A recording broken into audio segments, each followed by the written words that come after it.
perquè també teníem una entrevista molt interessant preparada i que també ens fa molta il·lusió que siguin aquí. Hem convidat a dues persones que precisament són membres de la mateixa parella poliamorosa i amb ells volem conèixer la seva experiència personal. Ells són l'Anima i el Poke, em sembla que ara ja els podreu anar veient en pantalla. Doneu-me un moment i ho faig.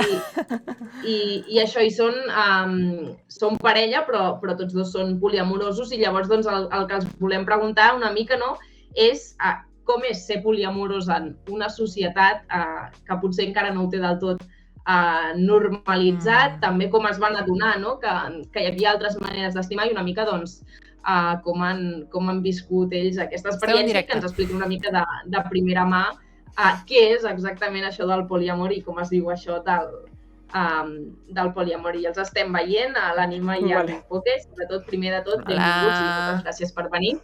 Gràcies a vosaltres. I recordeu que si ens feu preguntes pel xat, que tingueu preguntes per ells, els hi podem traslladar, I això, la interacció, que és molt important, o sigui que aneu comentant també pel xat qualsevol cosa i els hi anem també preguntant a ells.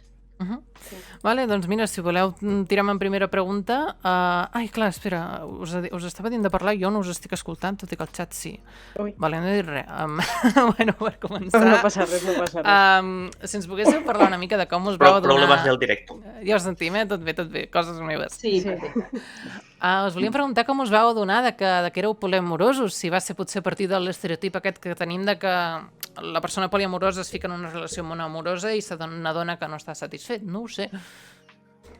En el meu cas sí que va ser un poc així, va ser ja fa prou anys, que em donava la sensació de que quan entrava en una relació al cap d'un temps coneixia una altra persona que també m'agradava i era molt estrany perquè tenia inculcat el mite de no, és que si estàs en una relació però resulta que t'agrada una altra persona, és que ja no t'agrada la primera i era molt estrany. Sí que vaig conèixer una persona que em va parlar de poliamor, ja el coneixia, però aleshores, com encara tenia en el camp la idea de monogàmia, i més jo que he crescut en una família relativament tradicional, en aquell moment vaig dir, és que crec que no és per a mi, jo no podria, i totes aquestes coses que s'han sentit en l'entrevista. Però més o menys va ser al mateix temps que vaig conèixer el Poke, que em vaig adonar que va ser com, ostres, pues a lo millor sí que... En el meu cas va ser també gràcies a ella, que, no sé, va arribar un moment en què senzillament va fer clic, en plan, per què el fet d'estimar una persona implica automàticament que ja no pots estimar ningú més? En plan, no tenim capacitat d'estimar de diferents maneres, perquè això no es pot aplicar a relacions de parella. I no sé, senzillament va encaixar. Clar, tenim més d'un sol amic, tenim més d'un membre de la nostra família. Per exemple, gent que té fills o gent que té més d'un germà no se'ls fa triar entre a veure quin germà estimes o a quin dels fills estimes més. A veure, sí, n'hi ha casos, però més en general. Aleshores, per què aquesta mateixa lògica no es pot aplicar a una parella? O a més d'una parella, clar. És molt curiós això que comentaves, que al principi, com també tenies com molt interioritzat el fet de dir si m'he enamorat d'algú altre és que de la primera persona no estava tan enamorada, perquè precisament quan vam sortir al carrer, molta de la gent a qui li preguntàvem tu tindries una relació poliamorosa i deien no, i li comentàvem si t'enamores d'algú altre quan ja tens una parella, deien precisament això, llavors deixaria la meva parella perquè no crec que pugui estimar dues persones a la vegada i si m'he enamorat d'una segona i respon molt a una lògica que tenim molt interioritzada i estic pensant, per exemple, ara en els típics realities de tele en la Isla de les Tentaciones que no deixen de respondre aquesta lògica, no? La de dir, si causa la tentació, si t'enamores d'una altra persona, és que de la primera no estaves tan enamorada, no? I no sé si això és una de les coses que més al principi que més us va fer dubtar o que més us va fer replantejar-vos la situació? Sí, de fet, quan jo vaig conèixer en Poke, jo de fet tenia parella. I clar, es vam adonar perquè es van conèixer, es van connectar, però jo li vaig dir precisament, mira, és que em passa això. I aleshores es vam adonar i al mateix temps vam començar a assentar una de les bases que sempre s'ha dit que és fonamental en qualsevol parella, però la honestedat de dir, mira, jo tinc aquesta situació, però he connectat en tu, què fem? Recordeu que va ser un poc complicat. M'imagino. I me'n recordo que estaves molt nerviosa perquè, clar, tu encara el tema aquest del poliamor, doncs, l'estàvem començant a explorar i recordo que te feia una mica de por de dir-me això, de que tenies una altra parella abans de que connectessin nosaltres. Perquè a més, també tenia experiències estant en parella, conèixer una altra persona, començar a connectar, però dir, per no voler amagar res, dir, no, mira, és que tinc nòvio. I aquesta altra persona dir, i com que recular o no tractar-se amb la mateixa confiança i és com, per què? T'estàs tancant portes. Ja, m'imagino. Fins i tot per continuar una amistat, per exemple. Ja, ha de ser xungo. Hem parlat molt ara del tema mites, que ja he començat a preguntar pel xat a veure què en pensen, de com ens inculquen des de sempre que hem de, ens hem de trobar la nostra mitja taronja, un amor que ens ho canviï tot. Com us ha afectat a vosaltres? Vull dir, el tema amor romàntic es barreja amb el poliamor també? Doncs jo diria que un poc. Bueno, jo sempre... Jo soc fer la broma de que, mitja taronja, jo sóc valenciana, puc tindre totes les taronges que vulgui.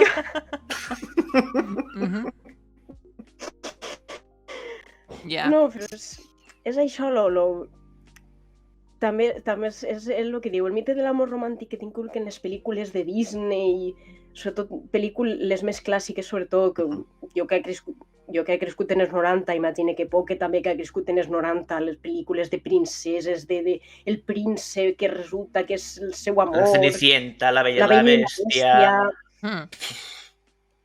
I la Bella i la Bèstia és... Ara mateix no sabria dir, però era la meva pel·lícula Disney preferida. Les aparences no importen, però quan trobes aquesta persona... Jo tenia molt enraixat, molt...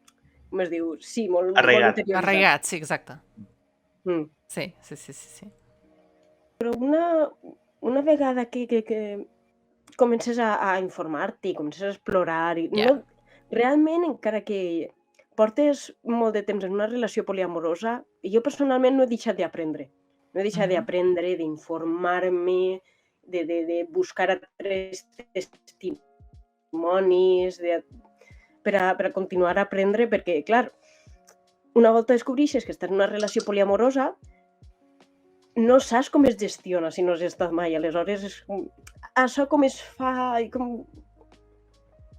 Sobretot, en plan, no tens suficient en uno, i si tens dos, doncs com tu gestiones pels aniversaris, són coses que vas aprenent a poc a poc.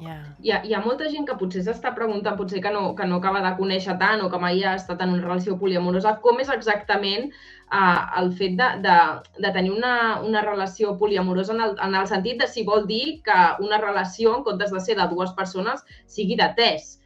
O si vol dir que cada individu té les seves diferents relacions i que cada persona entén l'amor i les maneres d'estimar i de relacionar-se amb la gent d'una manera diferent, i que, per tant, no té per què ser tot dins d'aquesta lògica de l'exclusivitat, però ser en comptes de dues persones, em ser amb tres o amb quatre. És a dir, no és això, no? Sí. Jo el que sempre he dit moltes vegades quan parlo amb gent i els explico, en plan, que tinc una relació poliamorosa, sempre el primer que dic, sé que no és per tothom. Perquè algú pot pensar que és com una solució màgica. No. No, clar. Com totes les relacions requereix una certa dosis esforç perquè les relacions sempre són complicades, siguin 2, siguin 3, siguin 4, siguin 20. Els que siguin. Les relacions sempre requereixen una implicació. I el fet que siguin uns nombres diferents no volen dir que no tinguis que implicar-te perquè en tinguis d'altres. Ja, precisament amb això ens preguntàvem si és veritat això de que és més difícil mantenir una relació amb més d'una sola persona o si hi ha problemàtiques que apareixen que en una relació monoamorosa no hi serien. També depèn del tipus. Per exemple, en el cas de la nostra relació, és que hi ha molts tipus. Per exemple, n'hi ha relacions poliamoroses que efectivament són de 3, que les 3 persones estan enamorades en ella. La nostra jo diria que és una relació en B baixa. Vale. O sigui, jo tinc a Poke com a parella, tinc una altra parella, però entre ells no són parella, són, com es deia, metamores o alguna cosa així, no es deia? Sí. Jo de vegades, metamor és com el terme més acceptat, a voltes dic nòvies putatius. Són lleig. Són lleig, sí, però això, o són... No sé, no... Sí, el cas és això, jo tinc 2 parelles, però entre ells són amics. No és necessàriament... Com n'hi ha tantes relacions diferents, fins i tot dins del poliamor, es solen muntar xarxes que es diuen pel·lícules. Ah, vale, aquesta paraula. L'he sentida. Però jo tinc 2 parelles i potser una de les meves parelles pot tindre una altra. Es fan xarxes. Clar, potser una de les coses que més crida l'atenció també és el fet de la gestió del gelos, perquè amb això que estàs dient, no? Jo tinc 2 parelles i entre ells són amics, algú que mai ha estat en una relació poliamorosa ara mateix està pensant com poden ser amics i com es gestiona el tema del gelos. No sé si és una de les coses més difícils i quin exercici comporta aprendre a conviure amb els gelos. Sí, és de lo més difícil, és de lo més difícil. Per al tema de que tenim arraigat el tema de la monogàmia. No només de la monogàmia, sinó de... La meva parella és meua, més que de la monogàmia, de la possessió, encara que soni un poquet lleig. Sí. Per això, en plan, com és que tinc 2 nòvios i no estan pegant-se per veure qui es queda amb mi? Perdó. Sí. Però sí, és difícil gestionar els gelos. A veure, en el meu cas, potser és una miqueta més fàcil perquè són relacions, amb 2 relacions són a distància. Aleshores, pot ser que siga més fàcil que relacions poliamoroses que siguin de la mateixa ciutat o que visquen junts. Aleshores, potser això ha facilitat un poc el de gestionar els gelos, però sí que és molt difícil. I hi ha que acceptar que es tenen gelos, perquè normalment els gelos solen ser sentiments, es solen percebre com a sentiments negatius. És dolent que jo estigui gelosa o gelós perquè és un sentiment negatiu. És dolent que jo els tinga. I realment és que no és exactament així. O sigui, no n'hi ha que suprimir-los. Hi ha que saber gestionar-los i el primer és reconèixer que els tens, veure per què i treballar sobre això. Per exemple, jo mateixa ho he tingut que gestionar cara a 3 parelles que ha pogut tindre Poke, per exemple. La meva altra parella sí que és més monògama en aquest aspecte, però jo puc parlar un poc d'això perquè sí que he tingut que gestionar aquesta sensació de que, vale, jo porto molt de temps en 2 parelles, ara una de les meves parelles resulta que ha conegut algú, a veure, això com es fa? Vamos a gestionar-lo. Clar, realment, i és molt interessant això que dius de tampoc, no? Ningú s'ha de sentir culpable al cap i a la fi per tenir gelos, tot i que estigui en una relació poliamorosa, perquè al cap i a la fi també és una mica el que se'ns ha ensenyat, i no només en relacions de parella, a la vida en general, els gelos són com una cosa molt inculcada entre germans, en tants àmbits de la vida que potser la culpabilització és una de les coses que impedeix que es puguin gestionar i que es puguin portar, encara que no sé si mai acaben de desaparèixer del tot o sempre hi són i la cosa és anar doncs, fent diferents gestions, no ho sé. Sí, jo sé que es poden arribar a gestionar de forma que existís un altre terme que és la compersió, que la compersió és un poc el contrari als gelos, que és com estàs feliç de veure que la teua parella està amb una altra parella seua i són feliços i això el fa feliç. Això és la compersió. Aleshores, jo crec que, no sé si ha arribat a aquest terme, però és la meva meta, arribar a aquest terme i saber-ho gestionar. D'això crec que podrà parlar més poc, que porta més temps en compersió, o això crec. Perquè ell va ser de les parelles que tinc actualment va ser el primer. Sí, i quan me va dir que va trobar a una altra persona, doncs em vaig veure reflexat en la situació quan la vaig conèixer a ella. I seria prou hipòcrita per la meva part que quan ella tenia parella i jo vaig entrar en la seva vida, diguem-ne, que tot me semblés fenomenal i estupendo, i quan jo senti ja entrés una altra persona, digués, ui, això ja no va semblar bé. Em semblaria una mica hipòcrita per la meva part, i vaig fer una mica de reflexió i vaig dir, has trobat una altra persona? Et fa feliç? Doncs estupendo. A mi això em va costar un poc més. Mentre això no signifiqui que el que tu i jo sentim per cadascun canviï, si això no canvia, endavant. A mi em va costar una miqueta més... Perquè pot passar que... No, és això. Bàsicament, els gelos jo diria que són inseguretats. Ja, clar. Jo soc una persona molt insegura i tinc l'autoestima un poc... A quants metres baix de terra està el metro de Barcelona? Més o menys per ahí. Ai. Aleshores, la majoria dels gelos, no sé si en general, però són inseguretats i és el que jo intento gestionar. Així el senyor no té una miqueta més d'autoestima. No crec que sigui autoestima, senzillament és... no sé, però no és qüestió d'autoestima, ja t'he dit que no, perquè jo no tinc l'autoestima que tens tu de sortir per a 5 cada setmana. Ah, no, això no va ser autoestima, això va ser com quan el tires a la piscina sense saber nedar per aprendre. Ah. Va ser com, vinga, va, ho faig. Ai, ostres. Us volia, per anar tancant, us volíem fer una última pregunta, més de potser pensant en perspectiva així general de societat i tal, perquè, bueno, ens estem fent moltes preguntes per aprendre, no? Perquè ens preguntàvem si creieu que hi ha molta desinformació social encara sobre aquest tema, no? De fet, vull dir, ara ens estem endinsant una mica, però te'n vas al carrer i sembla que no sortim del discurs de que el poliamor són banyes. Potser, no sé si la desinformació encara... Exacte. Perquè amb la gent... Ja de primeres tinc que dir que amb la meva família no puc sortir de l'armari, per dir d'alguna manera, perquè sé que no ho acceptarien gens. I sempre em va cridar molt l'atenció que quan, per exemple, vaig compartir la meva condició de poliamorosa amb companyes de la universitat, per exemple, tinc 2 parelles.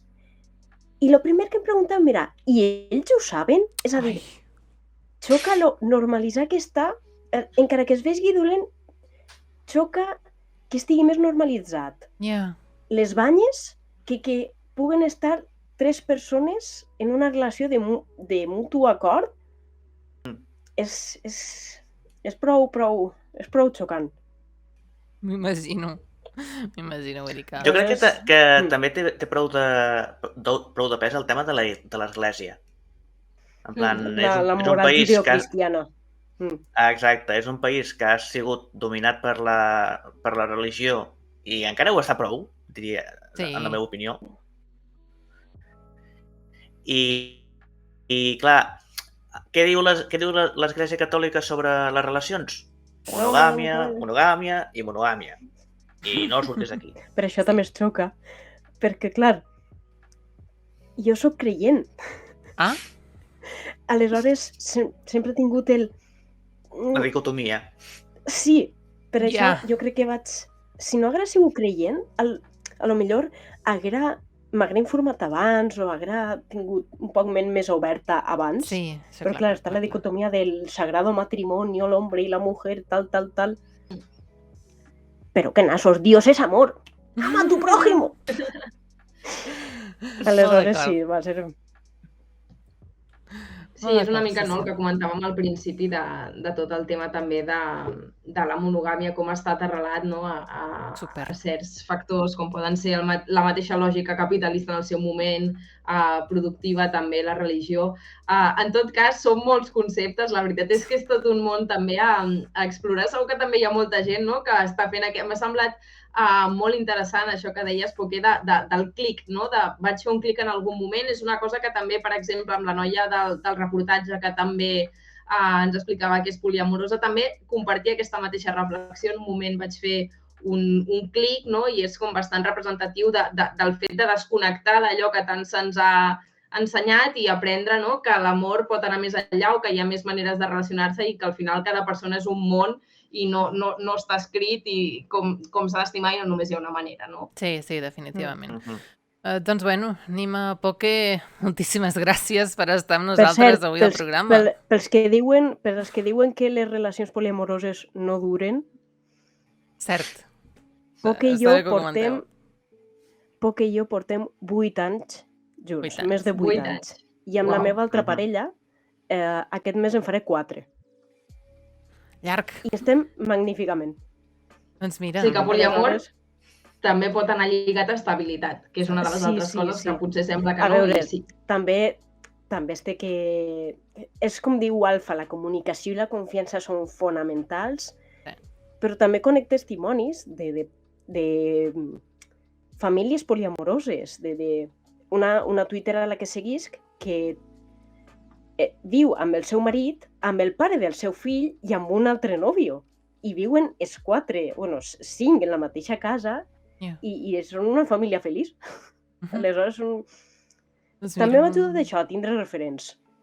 Està guai per tenir més estereotips a trencar. Està guai. És molt important els referents i avui doncs també aquesta finestra de Fil per Randa que també ha servit per explicar en aquest cas la vostra manera d'entendre les relacions. O sigui que Nima, Poquer, moltíssimes gràcies per venir a Fil per Randa. Ha estat tot un plaer també escoltar-vos. El plaer és nostre. Doncs vinga. Moltes gràcies. Ens veiem.